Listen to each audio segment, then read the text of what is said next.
Boxing update mga tol, malupit talaga si Haring Arabo na si Turki Alalshik. Ayon nga sa kanyang post, the deal is done. The opponent is set. Big news coming soon. Ito nga po ang pinapangako ni Boss Arabo. Pirmado na daw ni Ryan Garcia kung sino ang kalaban, pero hindi pa ina-announce sa ngayon. Sino kayang unang baklasin ni Ryan Garcia? Isang rematch na kaya agad kay Devin Haney o mapapalaban muna si Ryan sa ibang boksingero? Kaya abangan natin ang announcement tungkol dyan. Sa ibang banda naman, 5 versus 5 plan for June in USA.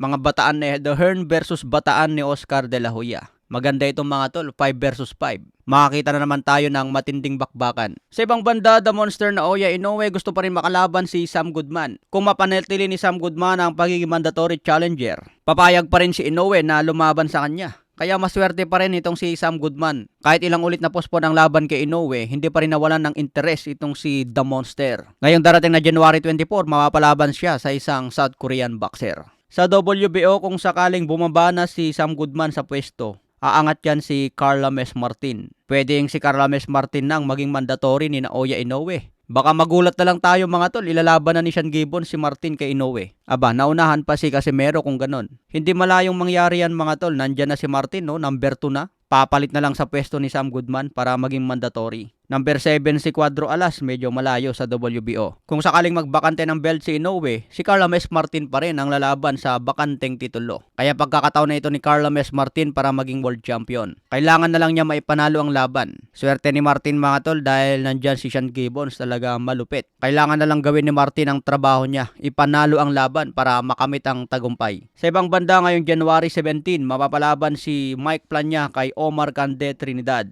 May kartada ito ng 17 wins, 13 KOs, walang talo. Isang American nito mga tol, may tangkad na 5'9". Kaya baka natin ang muling pagbabalik ni Mike Plania. January 17, malapit na. May kartada si Plania ngayon na 31 wins, 18 KOs, may 4 na talo. Sa iba pang balita, Artur Beterbiev sinabing mas mag-i-improve siya ng 10% laban kay Dimitri Bivol. Aminado sa Artur Beterbiev na medyo kinulang pa rin ang kanyang performance kay Bivol. Kaya maraming nagsasabi na dapat daw panalo si Bivol. Ngayong rematch mga tol, sinabi ni Beterbiev mas maganda ang performance na ipapakita. Nakaharap na daw niya si Dimitri Bivol kaya may konting adjustment na babaguhin. Ganon din si Bivol mga tol, mas maging agresibo daw ngayong rematch. Okay mga tol, hanggang sa muling updates.